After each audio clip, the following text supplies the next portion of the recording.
No momento em que gravamos este episódio, as Forças Armadas da Rússia, sob as ordens de Vladimir Putin, travam uma guerra de ocupação contra a Ucrânia e uma clara violação da soberania do país. É uma brutal violência da segunda potência militar do planeta contra a autodeterminação de um país menor e muito mais fraco. Apesar disso, partidos stalinistas do mundo inteiro, que continuam a se dizer comunistas, apoiam essa agressão militar e a ocupação da Ucrânia pela Rússia. O apoio dos stalinistas, mesmo quando alguns reconhecem que a Rússia é um país capitalista e Putin é um governante burguês, tem uma lógica apoiada em dois pilares: a colaboração de classes com um campo burguês, o de Putin, supostamente progressista e anti-imperialista, e o desconhecimento do direito à autodeterminação dos povos e nações. Nos episódios anteriores, vimos que o stalinismo não tem nada a ver com o verdadeiro comunismo. Acompanhamos a origem dessa monstruosa burocracia desde o seu nascimento. Vimos como o Estado operário soviético se degenerou e foi dominado por uma casta burocrática privilegiada. Também vimos como essa burocracia reprimiu a classe operária soviética e massacrou mais de 1 milhão de comunistas de todos os setores de oposição dentro do partido, executando toda a velha guarda bolchevique, inclusive os principais dirigentes da Revolução de Outubro de 17. Nesse episódio, nós vamos ver como, desde o seu surgimento, o stalinismo exerceu um papel opressor das nacionalidades da União Soviética, como a burocracia estendeu essa opressão aos países que foram ocupados por suas tropas às vésperas da Segunda Guerra Mundial, assim como aos países da Europa do Leste ocupadas pelo Exército Vermelho no fim da guerra. Mas antes, vamos entender como e por que a política do Partido Bolchevique em 1917, sob a direção de Lenin, era radicalmente oposta a qualquer tipo de opressão às nacionalidades oprimidas.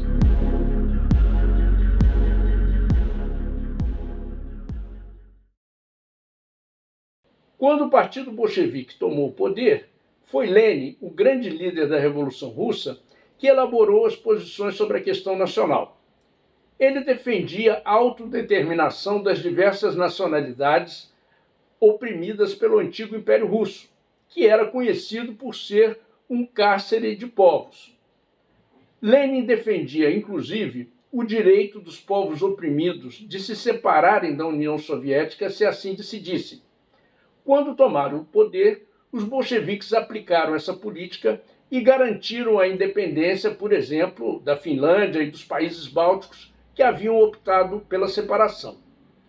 Anos mais tarde, Trotsky, em uma série de artigos sobre a Ucrânia, lembrava a preocupação de Lenin com as nacionalidades oprimidas e como ele estendeu o direito à autodeterminação, quer dizer, a separação, tanto para os poloneses como para os ucranianos.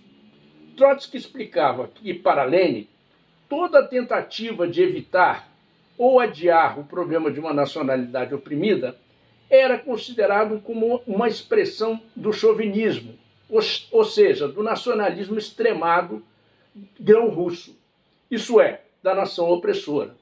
Segundo Trotsky, as propostas de Lenin refletiam a urgência de atender, na medida do possível, às reivindicações das nacionalidades que tinham sido oprimidas no passado.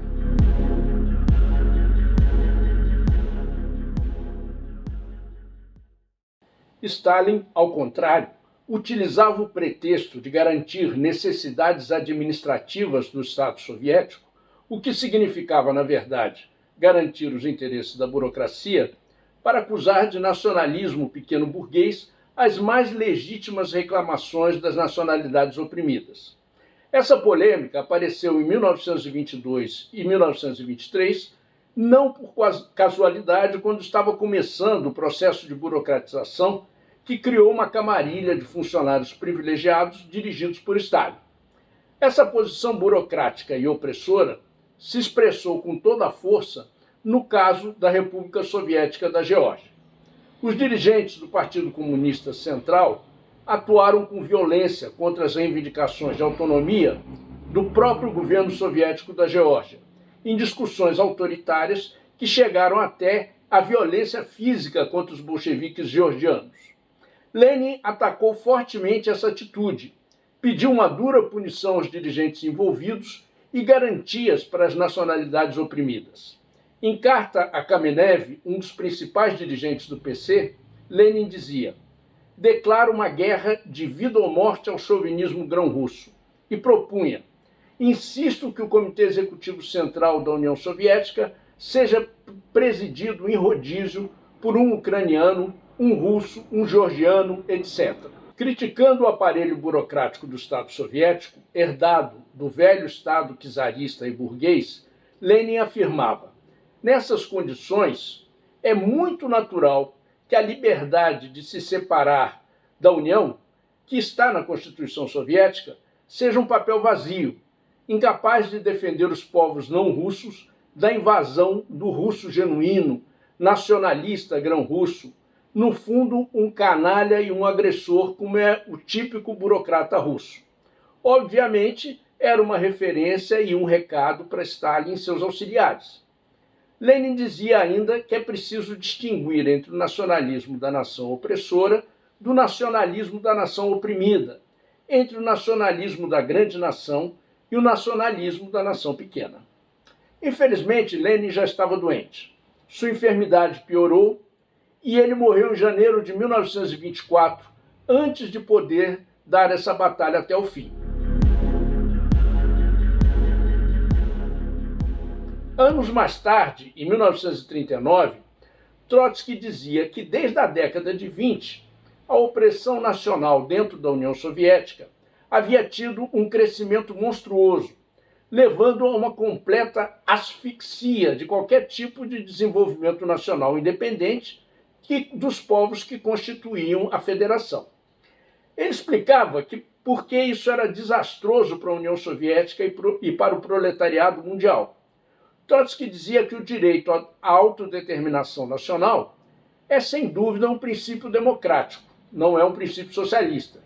Porém, na nossa época, quem apoia e aplica os princípios genuinamente democráticos é o proletariado revolucionário. E, por essa razão, as tarefas democráticas se entrelaçam com as socialistas.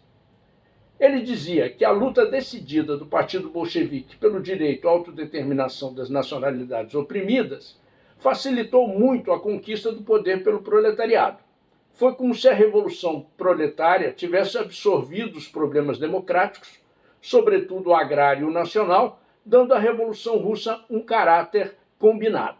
Por isso ele dizia: a estrutura federada da União Soviética foi fruto de um compromisso entre o centralismo, que exige uma economia planificada, e a descentralização necessária para o desenvolvimento das nações que no passado estavam oprimidas. Trotsky concluía dizendo que a reação stalinista fez retroceder as massas também na esfera da questão nacional. As grandes massas do povo ucraniano estão insatisfeitas com a situação da nação e desejam mudá-la drasticamente. Por isso, Trotsky, então, defendia a palavra de ordem de uma Ucrânia soviética independente. Embora a situação fosse muito diferente da atual, é importante entender como Trotsky empregava o método marxista para abordar os problemas democráticos, entre os quais a questão das nacionalidades oprimidas. Ele usava o mesmo critério para todas as reivindicações democráticas e de luta contra as opressões. Comparava, por exemplo, a luta democrática pelo direito das mulheres ao aborto com a questão nacional. Trotsky dizia o seguinte: a burocracia do Kremlin diz à mulher soviética o seguinte: como no nosso país há socialismo, você deve ser feliz e não abortar, ou então sofrer o castigo que corresponde. Aos ucranianos, a burocracia diz: como a Revolução Socialista resolveu a questão nacional, é seu dever ser feliz na União Soviética e renunciar a qualquer ideia de separação, ou então aceitar o pelotão de fuzilamento. Ele fazia, então, um contraponto com o que um revolucionário deveria dizer à mulher: deve ser você a decidir se quer um filho. Eu defenderei o seu direito ao aborto contra a polícia do Kremlin. E ao povo ucraniano, um revolucionário deveria dizer: o que me importa é a sua atitude sobre o seu destino nacional, e não os sofismas pretensamente socialistas da polícia do Kremlin. Vou apoiar a sua luta pela independência com todas as minhas forças. Mas, claro, impossível.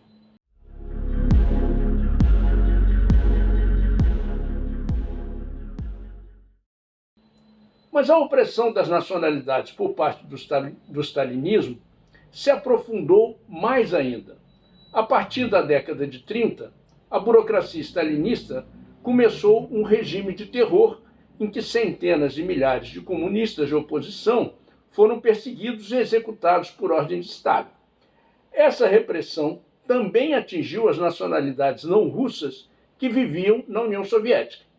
Por exemplo, em agosto de 1937, Yezhov, o chefe da NKVD, o organismo de repressão do Estado, assinou um decreto que levou à prisão de 350 mil pessoas, 144 mil delas polonesas e números bálticos e finlandeses. 247 mil pessoas foram executadas, dos quais 110 mil eram poloneses. Uma parte importante, mas desconhecida, da repressão stalinista contra as nacionalidades foram as deportações forçadas de povos inteiros do seu local de origem para regiões remotas da Sibéria e da Ásia Central. As nacionalidades eram acusadas de inimigas do povo sob suspeitas de serem espiãs do nazismo ou de nações inimigas. A acusação e o castigo da deportação pesavam sobre toda a etnia, homens, mulheres, crianças. No período que antecedeu a Segunda Guerra Mundial, várias nacionalidades foram deportadas para a Sibéria, Cazaquistão e Ásia Central, incluindo 170 mil coreanos que viviam na fronteira com a China, deportadas para a Ásia Central, alemães do Volga, tchetchenos, ingushes, tártaros da Crimeia, turcos mexetianos, entre elas também 600 mil tchecos deportados em apenas 6 dias.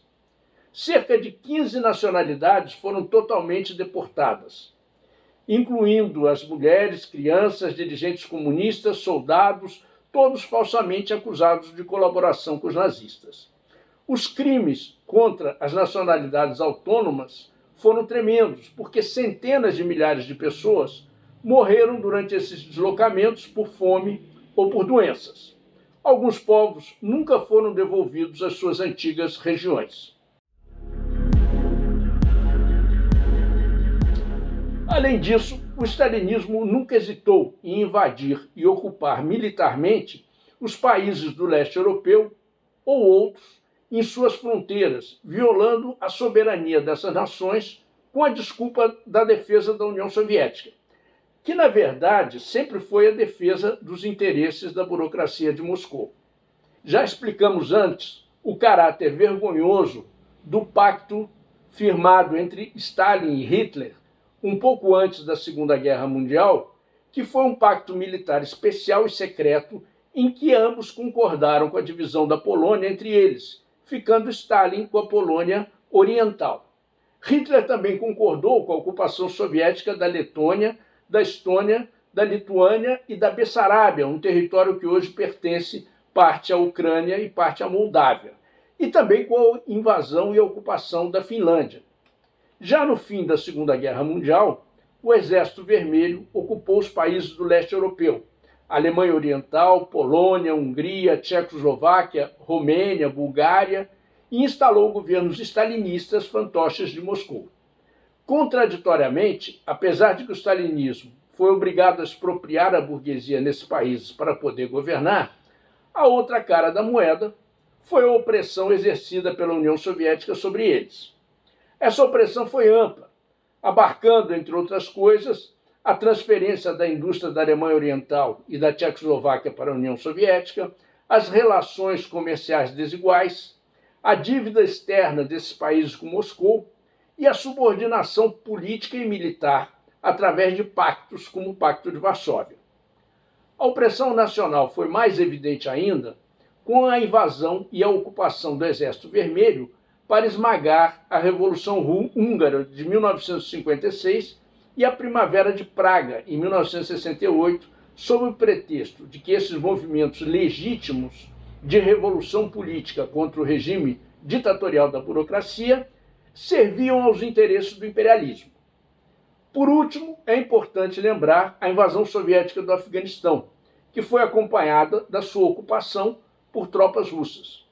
Foi outra violação da soberania de um país e que levou a uma guerra e ao desgaste das tropas soviéticas, que finalmente tiveram que se retirar derrotadas, constituindo um dos fatores da crise e da queda do stalinismo.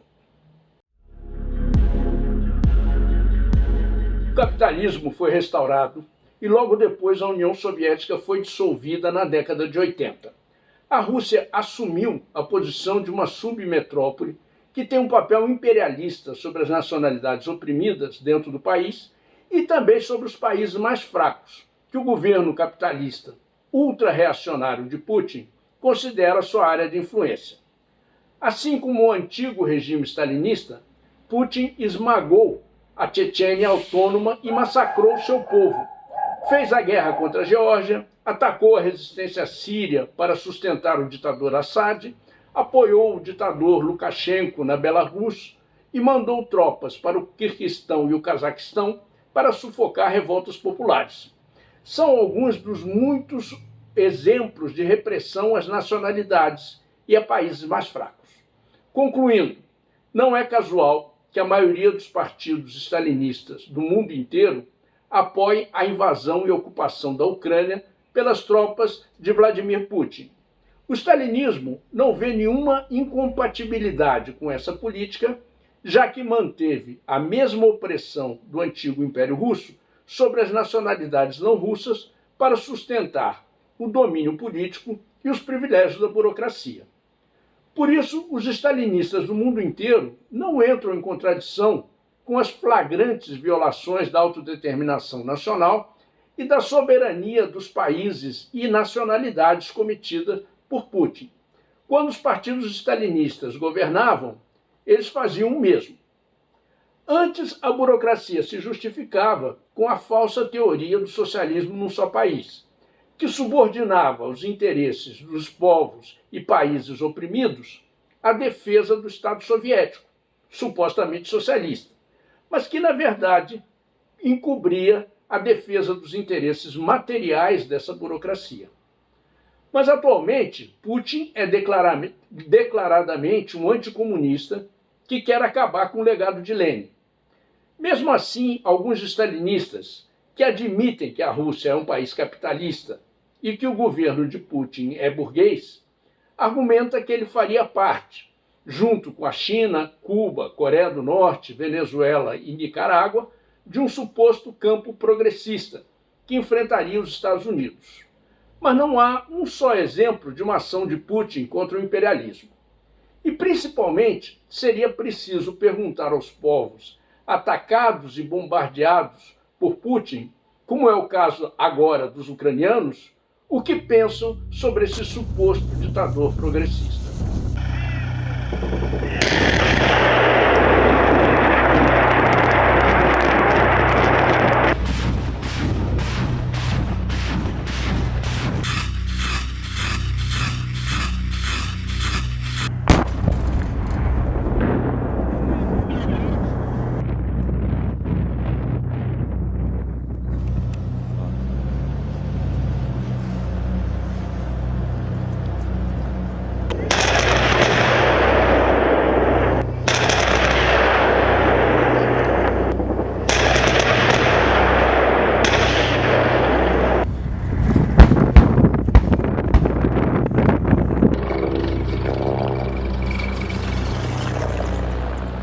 Şöyle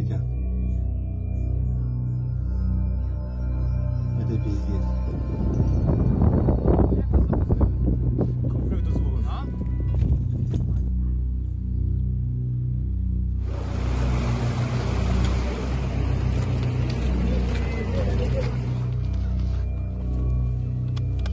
Дітей 200-х вивозили, мирне населення, мамі.